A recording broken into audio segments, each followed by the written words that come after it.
نستعينه ونصلي على رسوله الكريم أما بعد بسم الله الرحمن الرحيم كتاب الزكاة باب وجوب الزكاة وقول الله تعالى وأقيموا الصلاة وآتوا الزكاة وقال ابن عباس رضي الله عنهما حدثني أبو سفيان رضي الله عنه فذكر حديث النبي صلى الله عليه وسلم فقال يأمرنا بالصلاة والزكاة والصلة والعفاف.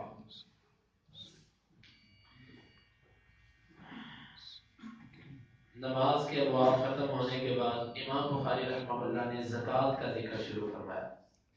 چونکہ نماز اور زکوٰۃ ان کا آپس میں گہرا تعلق ہے.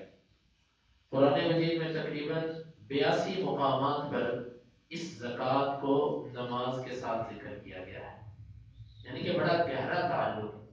اسی لیے ابو بکر صدیق رضی اللہ عنہ کے زمانے میں جب کچھ لوگوں نے زکوٰۃ دینے سے انکار کیا، جس کو کہتے ہیں فتنہ ارتداد زکوٰۃ، تو ابو بکر رضی اللہ عنہ نے یہ کہا تھا کہ من فرق بین الصلاۃ والزکوٰۃ، جس بندے نے نماز اور زکوٰۃ میں فرق کیا اس بندے کے ساتھ میں قتال کروں. کیا مطلب کہ وہ کہے میں نماز تو پڑھوں گا لیکن زکوٰۃ نہیں دوں گا، یہ نہیں ہو سکتا. حکمت اللہ تعالیٰ کو معلوم ہے، لیکن بظاہر یہ معلوم ہوتا ہے کہ انسان جب مسلمان ہوتا ہے تو اس کی دو چیزیں محفوظ ہو جاتی ہیں، ایک اس کی جان اور ایک اس کا مال. یہ دو چیزیں محفوظ ہو جاتی ہیں. جان محفوظ ہوتی ہے نماز پڑھنے کے ساتھ اور مال محفوظ ہوتا ہے زکوٰۃ دینے کے ساتھ. جو بندہ زکوٰۃ نہیں دیتا مسلمان نہیں ہے. جو مسلمان نہیں، ظاہر بات ہے وہ کافر ہے، اور کافر کے مال کی حفاظت کا ذمہ اسلام نہیں اٹھاتا، الا یہ کہ وہ ذمہ ہو، اسلام کو ٹیکس دیتا ہو. اور دوسرا جان، جو بے نماز آدمی ہے اس کے بھی مسلمان ہونے کی کوئی علامت نہیں ہے، تو اگر اس کو کوئی قتل کرتا ہے تو ایسے بندے کی اسلام کوئی پشت پناہی نہیں کرتا. تو یہ زکوٰۃ جو ہے یہ مال محفوظ کرنے کا حق ہے. تو امام بخاری رحمہ اللہ نے اسی مناسبت سے، اور ویسے بھی اسلام کے ارکان میں سے دوسرا رکن ہے اور اہم ترین رکن، نماز کے بعد اس کا ذکر ہے. تو امام بخاری رحمہ اللہ نے نماز کا باب مکمل ہونے پر کتاب الزکوٰۃ کو ذکر فرمایا. زکوٰۃ اس کا لفظی معنی لغت کے اندر ڈکشنری میں اس کے دو معنی ملتے ہیں. ایک زکوٰۃ کا مطلب ہوتا ہے بڑھوتری، مال کا بڑھنا، زیادہ ہونا. زکوٰۃ کو زکوٰۃ اس لیے کہا جاتا ہے کہ جب یہ بندہ اللہ کے راستے میں دیتا ہے تو اس سے مال کے اندر اضافہ ہوتا ہے، برکت آتی ہے. جس طرح کہ نبی صلی اللہ علیہ وسلم نے فرمایا کہ ما نقصت صدقۃ من مال، صدقہ جو ہے یہ مال کے اندر کمی نہیں کرتا. تو جو بندہ اللہ کے راستے میں زکوٰۃ دیتا ہے بظاہر اس کو یوں لگتا ہے کہ اس کا مال کم ہوا، لیکن مال کم نہیں ہوتا. اس کی وجہ سے سینکڑوں آفتیں جو اس پر آنی تھی اللہ تعالیٰ اس کو ڈال دیتا ہے. اس کی وجہ سے اس کے مال کے اندر روحانی برکت آ جاتی ہے. اگر وہ تھوڑا بھی ہو تو اللہ تعالیٰ اس میں ایسی برکت رکھ دیتے ہیں کہ وہ اس کو کافی ہو جاتا ہے. یہ زکوٰۃ کا ایک معنی. اور دوسرا زکوٰۃ کا معنی ہے پاک ہونا. چونکہ جب کوئی بندہ زکوٰۃ دیتا ہے تو اس کے ساتھ اس کا نفس پاک ہو جاتا ہے، اس کا مال پاک ہو جاتا ہے. اگر وہ اللہ کے راستے میں زکوٰۃ نہیں دیتا تو اس کا مال سارے کا سارا ناپاک ہے. جب وہ اپنے مال میں سے ایک مخصوص 40واں حصہ اپنے مال کا نکال دیتا ہے، 100 میں سے 2.5% اور 40 میں سے 40واں حصہ جب وہ سائڈ میں کر دیتا ہے تو اس سے اس کا مال پاک ہو گیا. تو زکوٰۃ کے دو معنی ہیں، وہ دونوں ہی پائے جاتے ہیں. ایک اس کا معنی ہے بڑھوتری، بڑھنا کسی چیز کا، زکوٰۃ دینے سے مال بڑھتا ہے. اور دوسرا اس کا معنی ہے پاک ہونا. زکوٰۃ دینے سے بندے کا نفس بھی پاک ہوتا ہے. نفس کس سے پاک ہوتا ہے؟ بخل سے، لالچ سے، طمع سے.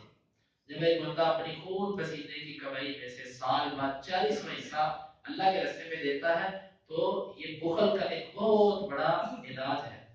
کنجوسی کا، بخیلی کا ایک بہت بڑا علاج زکوٰۃ کے ساتھ کیا جاتا ہے.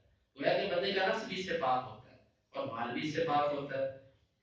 تو امام بخاری رحمہ اللہ نے پہلا باب قائم کیا کہ زکوٰۃ کا واجب ہونا.